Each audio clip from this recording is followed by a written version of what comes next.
Hello, hello, and welcome to this live English lesson. It is Monday, April 10th.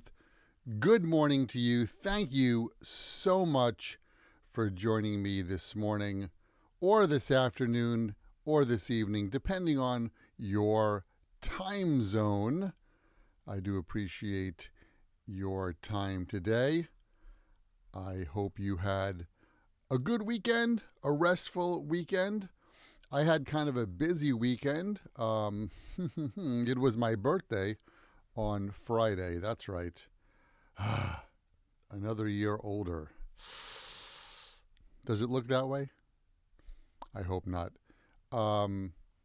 Yeah, so it was kind of a busy weekend on my side because of that. Plus, yesterday was Easter. We went to my sister's house and had brunch with her and her husband. So yeah, kind of a busy weekend actually, now that I think about that. How about you? How was your weekend? Did you do something fun this weekend? Did you, I don't know, did you study English perhaps? Let's see who's here in the chat. Hello, Tammy. Good morning. Peter. Hi. Mobina. Thanks for joining. Hello, Fab. Did you go to any concerts this weekend? I'm sure you did. Hello, Jason. Ingles com Emmer. Good morning. Hello, Mie. Thanks for coming today.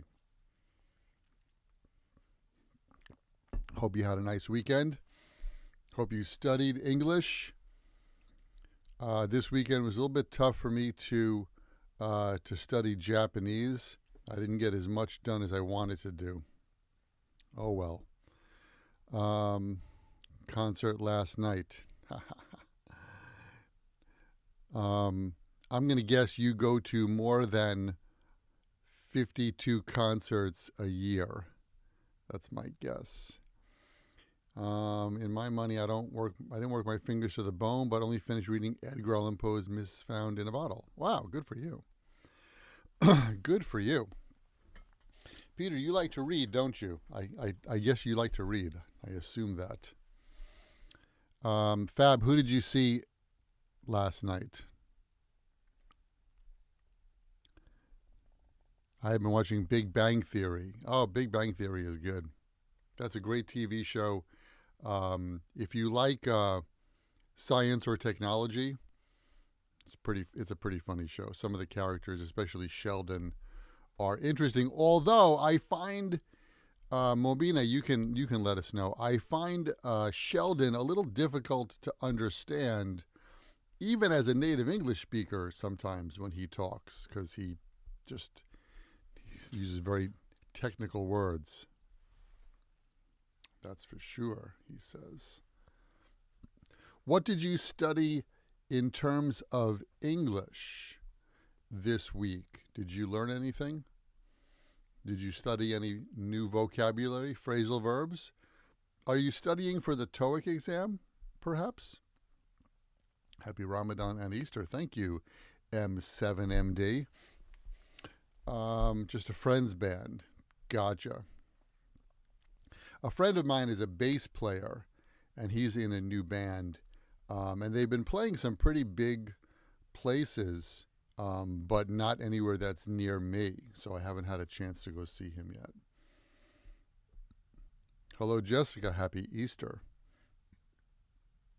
Welcome, welcome. Thanks for joining today. The temperature, by the way, in case you're interested, was 2 degrees this morning. That's why I'm wearing a high-neck sweater. Roberto, hello. I've learned New York accent or so I believe. Hey, what are you talking about?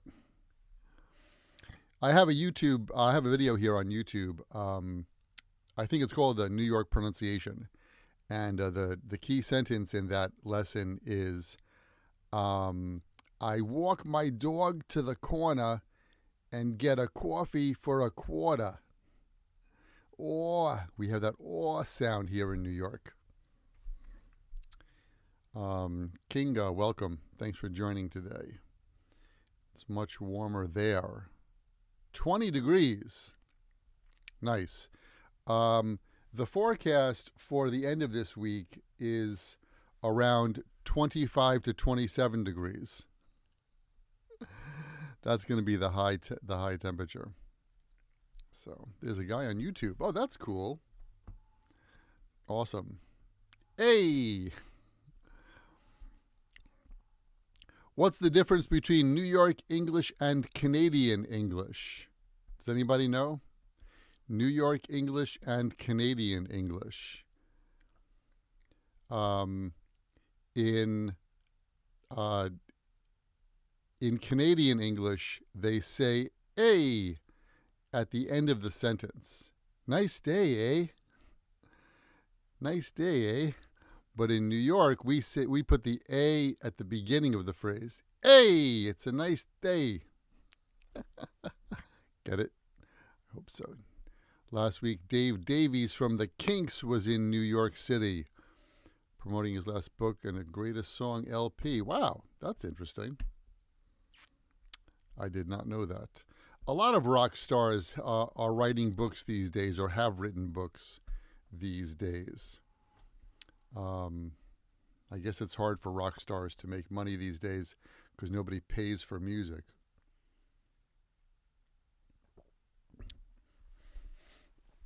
Well, here's the story for today. Hello, Ari. Welcome. Are you still in Australia? Today, we're going to take a look at spring idioms. And as part of that, we're also going to look at some of the rain and storm idioms that we didn't finish up from last time. That's on the program for today. If you've just joined, my name is Michael. I'm an English teacher in New York. I do this here on YouTube just about every Monday since 2021. Naoko, welcome. Good to see you here. Thanks for coming. Thank you for coming. So that's the plan for today. Spring idioms why doesn't that work? Oh, that works. Also, by the way, just wanted to let you know, if you like my English lessons here on YouTube, you should tell your friends. And then you should also go take a visit to myhappyenglish.com, where you can see my other English lessons, like my self-study courses, my English Learners community, and one-to-one private English lessons. So come and check that out. All right. So today we're going to take a look at spring idioms, rain idioms. I prepared a lot of things to talk about last week. We didn't get to that. So here we go. Still in Sydney. Excellent. Good day, mate. I should say that. Do people really talk like that in Australia? That's my question. Girl Carlos's Bella. Hi. Welcome. Thanks for coming today. I appreciate that. If this is your first time here, feel free to jump onto the chat. It's a friendly group always. Crocodile Dundee. That's right. What was that guy's name? Paul Hogan, I think was his name. I love the Australian accent. They're unique. Yeah. That's for sure. That is for sure. All right, let's get the ball rolling. Yeah, it's like British, but slightly different intonation, I think. Plus, I don't know about Australian English very much. I do know that in British English, they have roughly 30 or so different accents within the UK. So that's interesting. Same in American English too. All right, so are you chasing rainbows? Have you ever tried to chase a rainbow? If you see a rainbow in the sky and you try to chase it or catch it, right, that's kind of impossible. So we use this idiom to chase rainbows to mean, to try to do something even though it's unrealistic or impossible to achieve. So if you have a friend who's trying to do something that's very unrealistic, you would say, you know what, you're chasing rainbows. For example, Tom thinks he can get rich by playing the lottery. He's just chasing rainbows. It's not realistic. I know you want to become a famous actor, but you're just chasing rainbows. It's a tough industry to break into. Sarah spends all of her time chasing rainbows instead of focusing on her studies. She'll regret that later. I have a friend who's in his 50s, not the guy that I just mentioned, the bass player, but I know another guy who's in his 50s, and he's still trying to become a famous rock star. But he's in his 50s. Not that there's an age limit, but that's a hard point to start. Hello, Bruno. Thanks for joining us today. Somewhere under the rainbow. People always chase their rainbows in vain. Yep, that's true. That's true. That is true. Under the Rainbow or Over the Rainbow. That's an old movie. The Wizard of Oz. How about you? Do you know anybody that's chasing rainbows? Have you been chasing rainbows recently?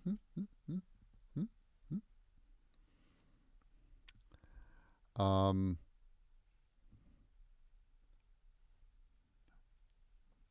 about you? Donald Trump. Yes. Let's go. Where are we going, Bruno? Let's go. Who else has been chasing rainbows? Nobody here is chasing rainbows. You're all very practical and realistic.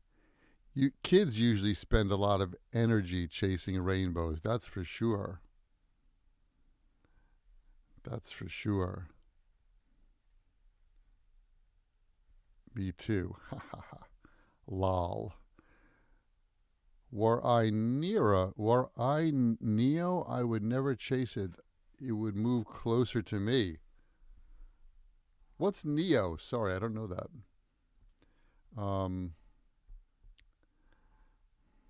I wouldn't chase it. I would move it closer to me.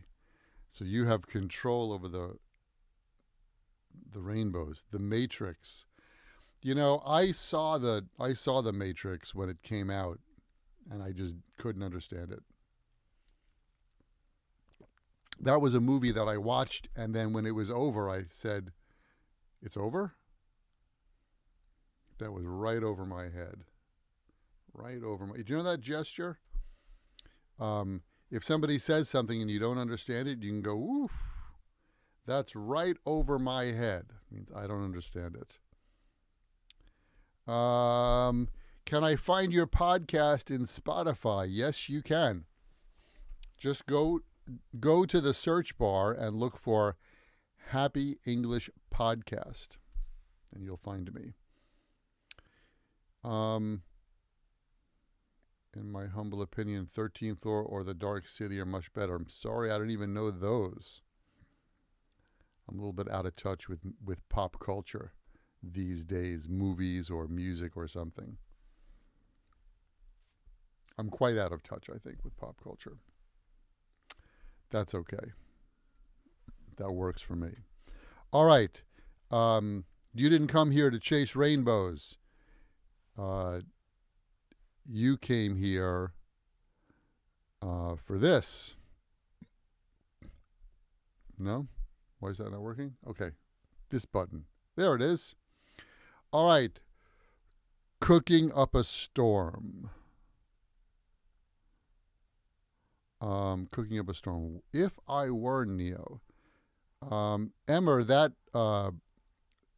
Peter sentence is fine too, a little bit more formal sounding. Were I.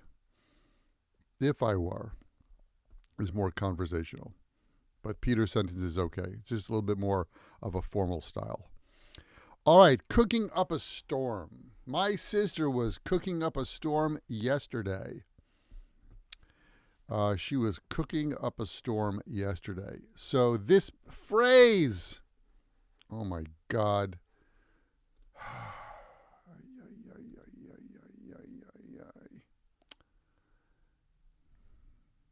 It's really tough being me.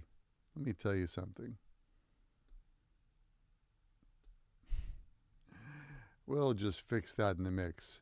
So, chasing rainbows. Sorry, cooking up a storm. This means to cook a lot of food, or to cook with great energy or great enthusiasm. When you're doing a lot of cooking, maybe you invite friends or rock and rollers to your house, and you make dinner, you make a nice meal, and you're doing a lot of cooking. We say that you're cooking up a storm. My mom was in the kitchen cooking up a storm for Thanksgiving dinner. I love cooking, and I always cook up a storm when I have guests over for dinner. The chef was cooking up a storm in the kitchen, preparing a delicious meal for the guests in the restaurant. Who else here? Do you like to cook? Were you cooking up a storm? Mobina, thank you. I cook up a storm on the weekends because during the week I normally eat outside. Really? Good for you. I tend to cook up a storm even though I live alone. Of course that makes sense. I'll be cooking up a storm tonight. It's just for me and my mom. Yeah, you can cook up a storm for one. It just means you do that with a lot of energy and enthusiasm. Tonight's dinner is baby back ribs. And when we're done with this YouTube class, I'm going to take those ribs out of the fridge and I'm going to marinate them. And they're going to sit in that marinade until about 4:30 p.m. And I'm going to throw them on the barbecue and let them slow cook. That's the plan for today. And I think it's going to be ribs with, I'm going to make fried rice. And for veggies, we have asparagus. That's the plan.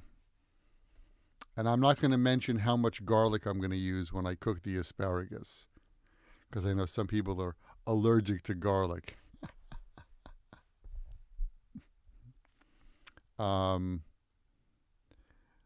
I always cook up a storm for my boyfriend. He's a lucky guy.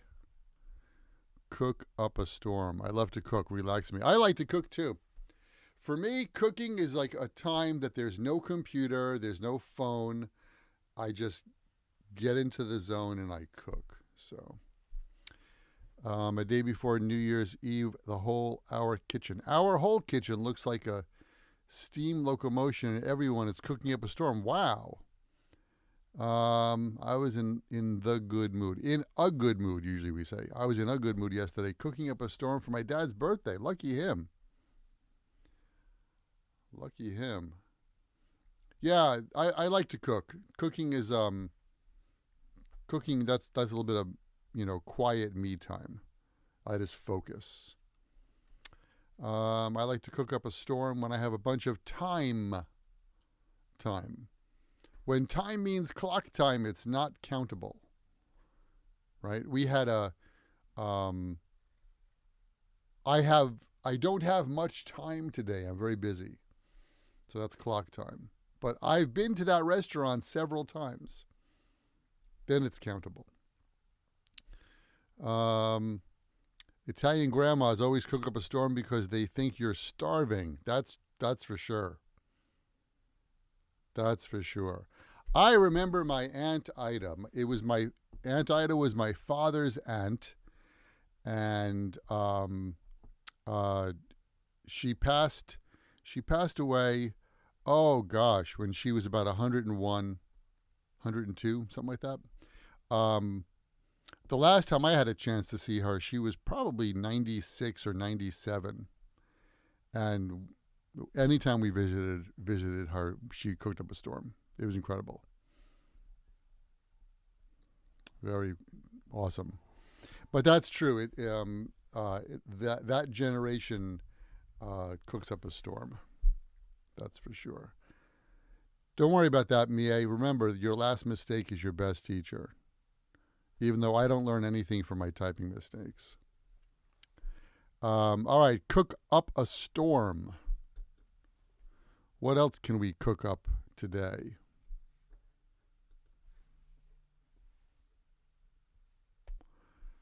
Weather the storm. Here's a case where we use the word weather as a verb. That's right. You need to weather the storm. This means to get through or endure a difficult situation or a dangerous situation. We need to weather the storm. And so it could mean, when there's a heavy snowstorm and you're driving and suddenly there's a lot of snow, you're going to weather the storm. You're going to maybe pull over to the side of the road and let that squall pass you. But we often use it in a figurative way like this. The business had to weather the storm of the pandemic and the recession, but now it's thriving. So if there's a business, the pandemic was very difficult for a lot of restaurants in particular. They had to weather the storm. They had to endure and get through that tough situation. Our team had to weather a storm of criticism after our last project, but we learned from our mistakes and came back stronger. Hello, Bruno. I listen, teacher. Listen. Bruno, if this is your first time here, don't worry. You will get used to my speaking style. I'm going to have lunch and celebrate Easter meal with our Mona cake, a typical Catalan dessert. I'll watch the live stream later on. All right. Jessica, enjoy. Thanks for coming. Thanks for stopping by. One more example here. Orm. Why am I... No, wrong place. There we are. Storm. The company has been through some tough times. I'm confident we can weather the storm. That's right. Weather the storm. How about your company, your business? Have you needed to weather the storm? How about you? Were there any restaurants in your neighborhood that didn't weather the storm? In other words, they didn't make it through the pandemic? There's a faux restaurant, a Vietnamese restaurant that opened right in the middle of the pandemic, when people weren't really going out to restaurants, but they weathered the storm. They did well. We usually weather the storm with the help of my friends and family. Nice. No, you said my family and friends. I have to learn how to read. Finally, our school weathered a storm. Weathered the storm. It's always weather the storm during the pandemic and got full capacity from now on. Awesome.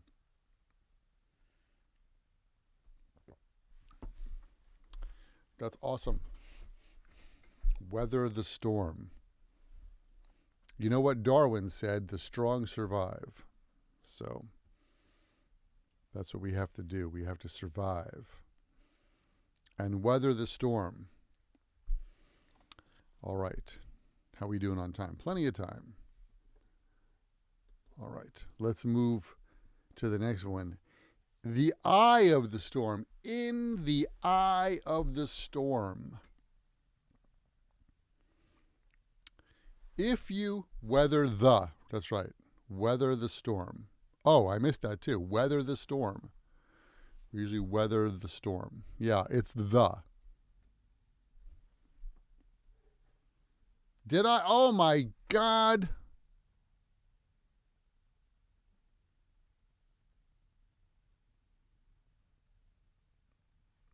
Sorry. Oh my God. I'll fix that in the mix before I upload that. Sorry. Thank you for pointing that out. You guys have good eyes. Which reminds me, if you'd like to get a copy of this document without the typing mistakes, you can feel free to jump over to myhappyenglish.com/YouTube and you can download that. It's a free download. In the eye of the storm. In the eye of the storm. So, a storm like a hurricane, if you live in a place where there's a hurricane or a typhoon, it's kind of a round-shaped storm, and in the middle, like a donut or a bagel, there's a hole. That's the eye of the storm. It's kind of the middle part of the storm. And so we say that the eye of the storm is you're in the middle of a difficult situation. That's how we use this idioms. We've been through some serious issues by moving to New Zealand, but we're so confident because we had to weather the storm. Sorry, that's weather the storm. Ukrainians are trying to weather the storm, that's for sure.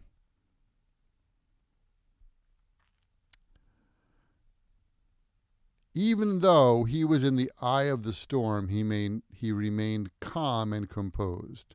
Like me, when I find out there are so many typing mistakes. Oh my God, where's my hand? Ah! That's weird. The eye of the storm. Our company is in the eye of the storm with all the recent changes in management.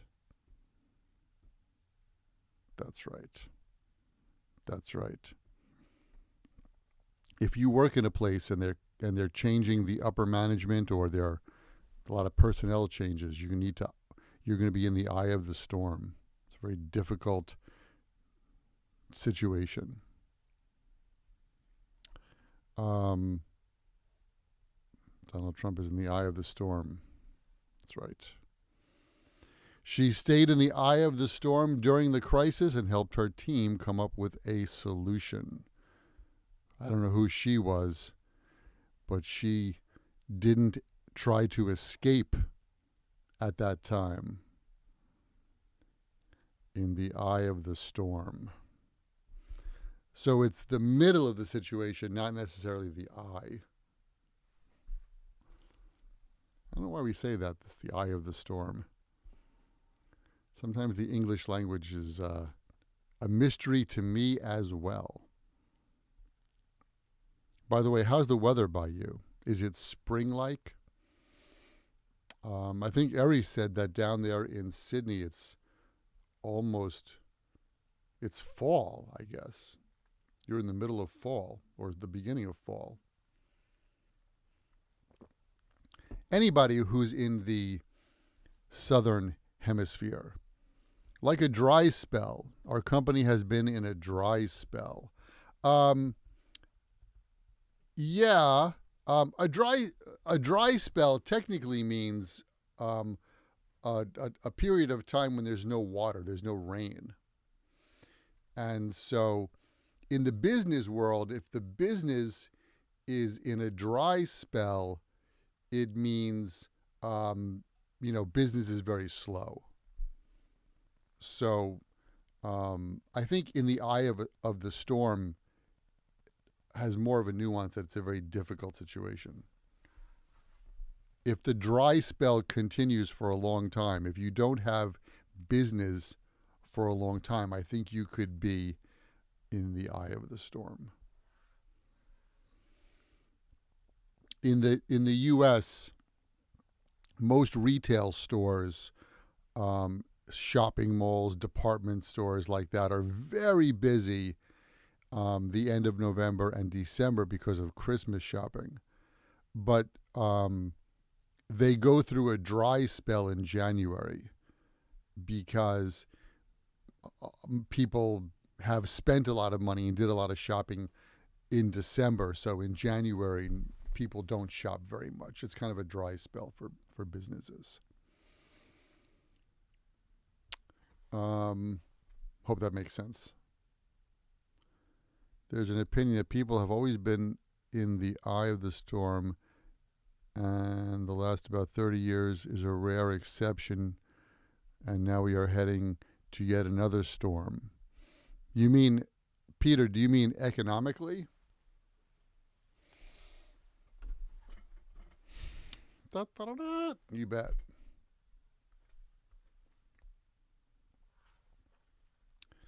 In the eye of the storm.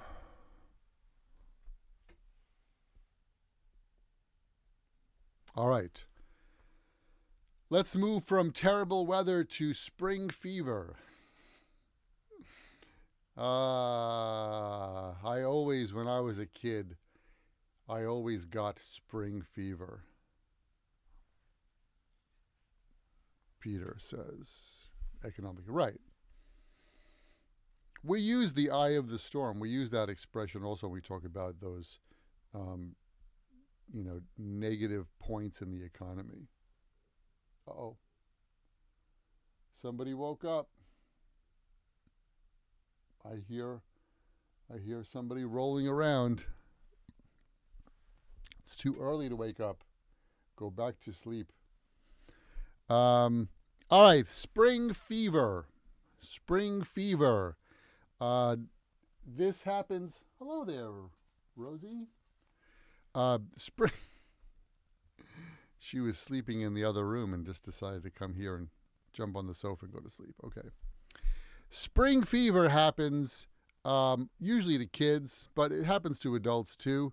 When the weather gets warm and you have a couple of warm days in a row in the spring, and you have because the weather's really nice and it's, a little bit lighter, more daylight in the evening, you get spring fever. It's kind of like you feel restless and you can't focus on your work because you're thinking about, I want to go out and spend time in the nice weather.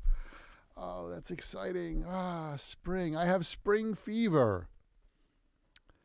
And it kind of works like this. Every year when the weather starts to warm up, the children get spring fever and don't pay attention in school. That happened to me. I remember I would sit, I don't know how old I was, but I remember sitting in school by the window, and I was always looking out the window on a warm day, thinking about, it's so nice outside. In those days, I don't know what schools are like these days, but we didn't have air conditioning or anything like that. So we had the windows open. And I remember, warm spring air coming into the classroom and me sitting by the window. I couldn't concentrate on what I was doing. Not at all. Seems like your buddies, Max and Rosie, don't have any spring fever, but my cat does have. You know what? They do, actually. When the weather gets warm like this, and we had some warm days last week, and it's very sunny, all they want to do is go outside and play. So now I have to spend time with them twice a day out in the backyard. Play with the dogs. Recently, I've been having spring fever like a kid. That's good. That's good that you have that feeling. That is kind of a young, youthful feeling. So nothing wrong with that, I think. Spring fever. Did you get spring fever when you were a kid? Did you get spring fever? It means you started those days with typos. No, I've had days with typos for a long time. It's an issue. It is an issue. I know that. Everybody has a weak point. Everybody has, that thing, that Achilles heel. That's mine.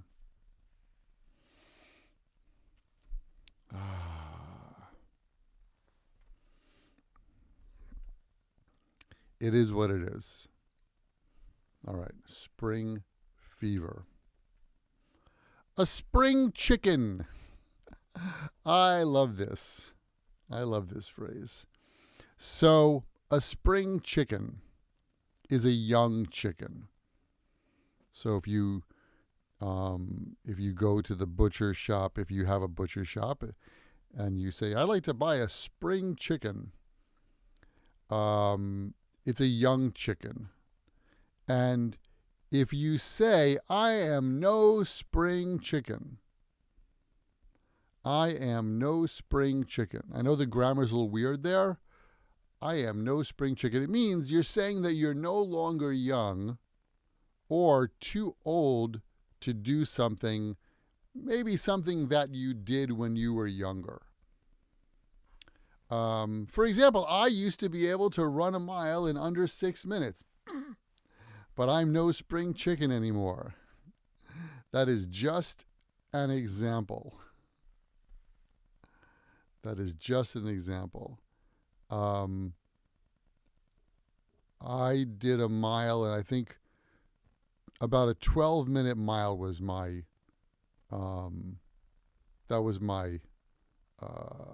my record.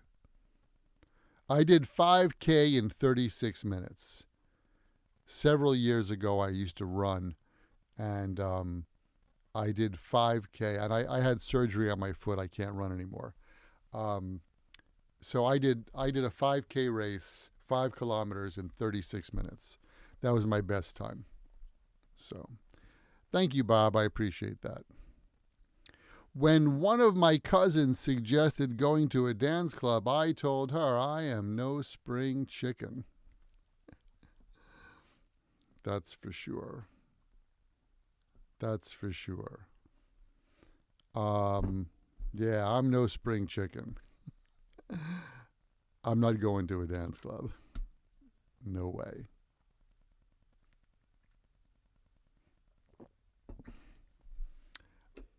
I don't remember the last time I went to a dance club, but I think I was younger than 30, which is the proper age for going to a dance club. Some people still call that a disco. Let's go to the disco. I don't know if we use that word anymore. I don't think so. We just call it a dance club or just a club, but I don't go to clubs. I would go to a jazz club and sit down and listen to people play jazz and do this. That's how people react to the music at a jazz club, but not a dance club, please. If you come to New York, I'll take you to a jazz club, but not a dance club. Because I'm no spring chicken. And of course, it depends. It doesn't depend on your age. It depends on how you feel. Right? Some people are young at 70. Some people are old at 30. That happens. A buddy of mine. Oh, now the other guy's awake. A buddy of mine. Hey, Max. Max, look, buddy. Look, buddy. You want that? Keep yourself busy for a little while? Good boy. You want to say hello to the people here? No? Okay, here you go. Max is shy. He's a spring chicken, that's for sure. By the way, last week, I don't know if I mentioned this, last week when we had this class, Tuesday, that was Max's birthday. Happy birthday, Max. I'm no spring chicken to stay up all night and play outside. Yeah, I hear you. That's cute. I know I'm no spring chicken anymore, but somehow I act like a kid at times. That's good, though. It's all in your head. It's all in your mind. I remember, like I said, one of my friends, when we turned 30, he was an old man because of his thinking. So, all right, I am no spring chicken. Max, you okay, buddy? I don't know why these guys are up so early. You okay? All right. I'll spring for dinner. Spring for.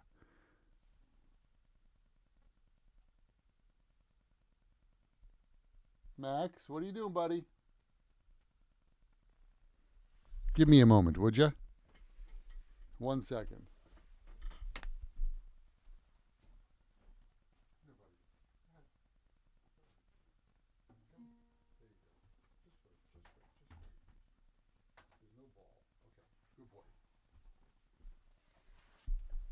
Ay, ay, ay. Here you go, buddy. Have one of these. Keep yourself busy.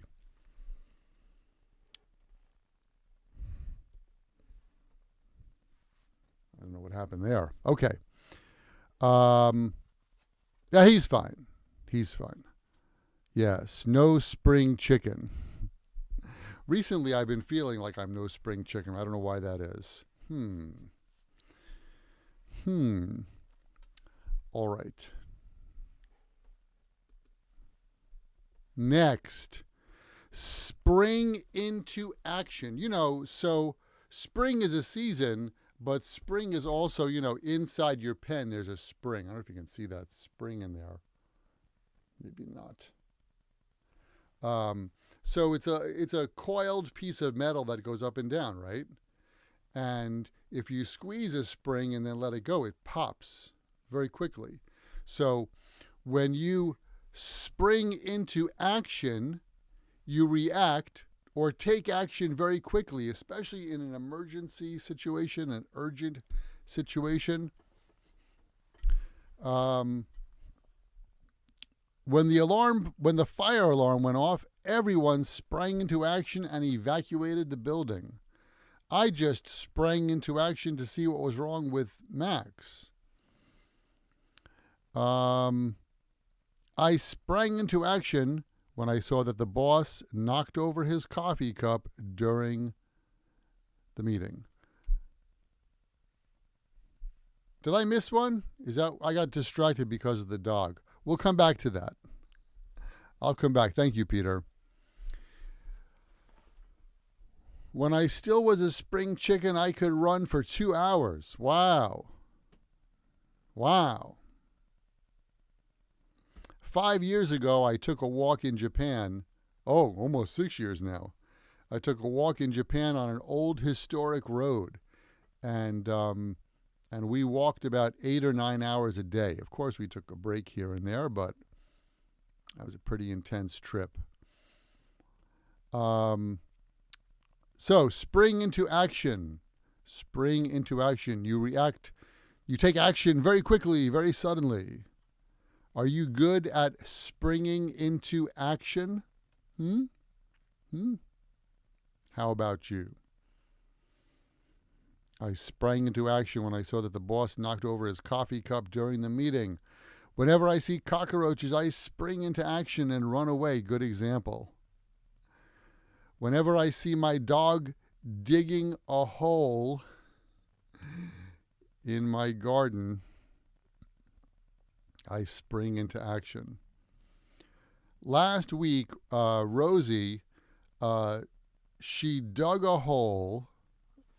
I don't know what centimeters, but I'll give you an example. Here's a box of tissues. She made a hole about that deep. I could put this whole box of tissues in. And in the hole, there was a peanut. So a squirrel must have buried a peanut, and she found it. Now you're probably thinking, well, Michael, why are there peanuts like that? You know, do you have peanut trees? No. There's somebody in my neighborhood, and I don't know who it is, but when I find out, I'm gonna kill them.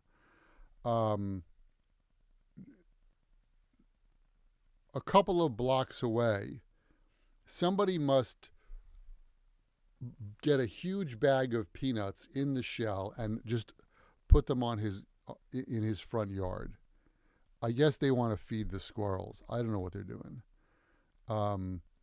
But recently, those peanuts have worked their way from his block 2 blocks over to my block, and we start to see peanuts here and there. And I don't know if it's good for dogs to eat peanuts or not, but the squirrels bring them, and it's a mess. So I don't know. Again, I don't know why there was a peanut buried. I don't know how many centimeters is that. Who's good in centimeters? How many centimeters is that? About, would you say? There's my hand. You get a perspective. 10 centimeters. Thanks, Fab. So why is there a peanut buried 10 centimeters in my garden? Right? That's the squirrels. But Rosie smelled that, so I sprang into action. All right, now, thank you, Peter, for reminding me. Squirrels always bury something somewhere, that's for sure. All right, spring for. That's the one that I skipped, right? Yes. When you spring for something, you pay for that thing. My cat always springs into action whenever I touch her tail. Nice one. When you spring for something, you pay for that thing, okay? And we usually use spring for when we talk about treating another person. Okay? Hey, I'll spring for dinner tonight since it's your birthday. Why is my hand disappearing? I'll spring for dinner tonight since it's your birthday. I'll pay. I will treat you for dinner tonight because it's your birthday. My boss is really generous. She springs for coffee when we have to work late. During when I worked in the language school here in New York, during the busy season, I would spring for pizza on Fridays to motivate the staff. Sometimes I would spring for donuts in the morning. Not healthy, but people like them. 15. Yeah, that's about how deep it was. So, spring. How about you? Have you sprung for dinner recently? Remember, spring, sprang, sprung. Have you sprung for dinner or sprung for lunch? Or maybe somebody sprang for dinner or sprang for lunch for you. We often use this idiom when we talk about somebody treating another person to a meal. That's usually how we do that. If somebody buys you a coffee or they buy you lunch or buy you dinner, they pay, they treat you, we use spring for. If you come to New York to visit, I will spring for a beer, but not at a dance club. Don't take me to a dance club. I'm no spring chicken. How about you? Have you sprung for lunch? Spring for. It's on me. That's right. I could say I'll spring for dinner tonight since it's your birthday, or dinner tonight is on me. It's on me. I'll pay. It's on me. By the way, thank you, Fab, for bringing that up. My boss sprang for lunch. He must be up to something. That's funny. I just sprung for lunch for my former coworker last week because she just dropped by my school. Nice. Nice. Fab mentioned, it's on me. It's on me means I'll pay for it. I'm going to treat you. It's on me. Donuts in the morning, typical movie scene. It's true. Art imitates life. That's what we say.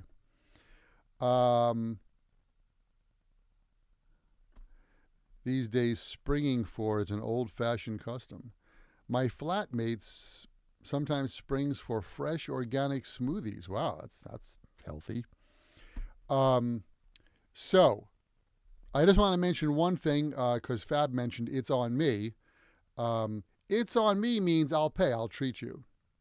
Sometimes you go to a restaurant and they give you something that you don't have to pay for, like they bring bread. At the beginning of the meal, they bring some bread. Or in some restaurants, they bring you a small salad or an appetizer. And it's free. It's on the house. It's on the house. So something that is on the house is something that you don't need to pay for. Okay, it's the restaurant will give you that for free. It's on the house. So if you go to a restaurant and they serve bread with olive oil, delicious, it's on the house. You don't have to pay for that. So those are good phrases to know. It's on me means I'll pay, my treat, I'll spring for dinner. It's on the house means it's free. My flatmate sometimes springs for fresh organic smoothies. Right, healthy. That's something healthy. I'll always spring for coffee because I love drinking coffee. Today I have my friendly cup. Hello. Spring for something to me. Yes, if you treat yourself, you can say that.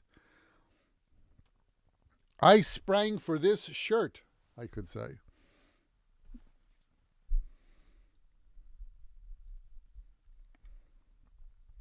So if you spring for something, then you can treat yourself, of course. But you wouldn't say it's on me. Like, this shirt was on me. I bought it for myself. We don't use it for that. But yeah, spring for. Spring for something to me. Oh.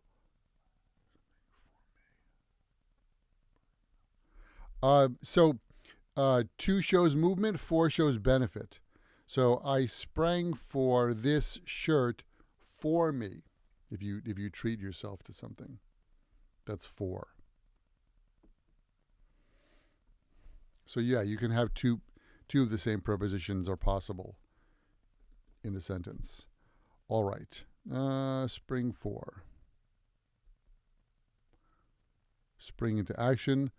Okay, similarly, spring to your feet. Spring to your feet. When you spring to your feet, you stand up quickly, like a spring.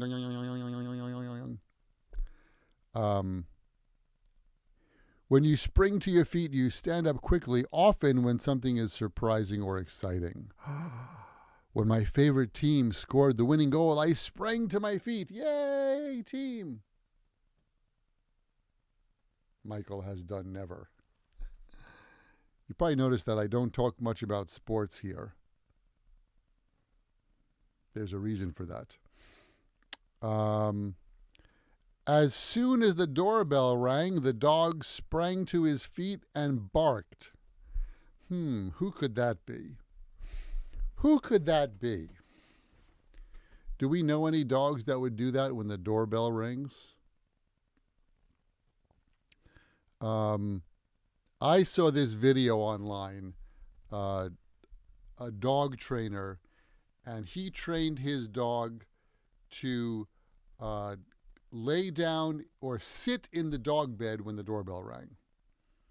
So the doorbell rang, and the dog went right to the bed and just sat in the dog bed. And I thought, wow, that's good training.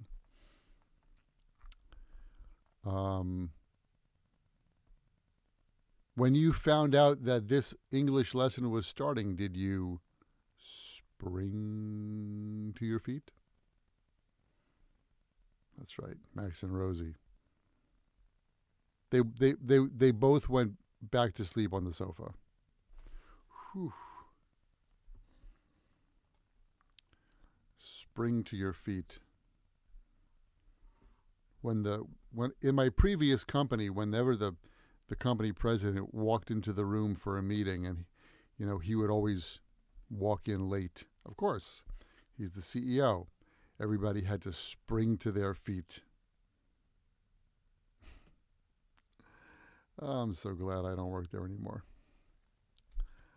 All right, I think we have one more. Do we? Nope. Yes. No. Spring chicken we did. That's it. Oh my gosh. When the sheriff emerged in the saloon at the same moment, the stranger sprang to his feet and tiptoed toward the fire exit. Peter, sounds like you're watching one of those old Western movies. Is that right? The Wild West. All right. Well, that's not bad. That was only 2 typos, right? I think 2 typos. 1, 2. Not too bad. Spring idioms. All right. That, my friends, brings us to the end of another, hopefully exciting English lesson for you. By the way, if you do have a request for one of these live YouTube lessons, you can jump over to myhappyenglish.com and you can send me a message, and I'd be happy to check out your request. While you're there, just go to myhappyenglish.com/YouTube right there, and you can put in your name and email address and download a copy of this document without the typing mistakes. That's a free download. And then while you're there, why don't you check out my English courses, like my one-to-one private lessons, my English learners community. Many people here, right, brave enough to chat in the chat, are part of my English learners community. I also have some self-study English courses. Lots of things to help you speak English better. All righty then, and that brings us to the end. Yay! Boo! You should say boo. Boo! No. Anyway, thank you so much for joining me for this lesson. I will post the document shortly after I fix the typos. I hope you have a great week. I will be back here next week, same time, same channel, for another exciting English lesson. I would also like to tell you that I am taking a week vacation in the month of May. I will be taking a vacation. More about the details of that coming soon, but there will be no lesson that week. Eri, good to see you again. Who else? Mie, Naoko, Fab, Peter, Bob. Thank you all for joining me today. I appreciate that. Everyone who came here today. Jason, who else is here? Girl, Carlosabella, everybody else. Thank you so much for joining me. I appreciate that. Have a wonderful day. Keep in mind that learning another language is not always easy, but it's not impossible, and I'm here to help you on your journey.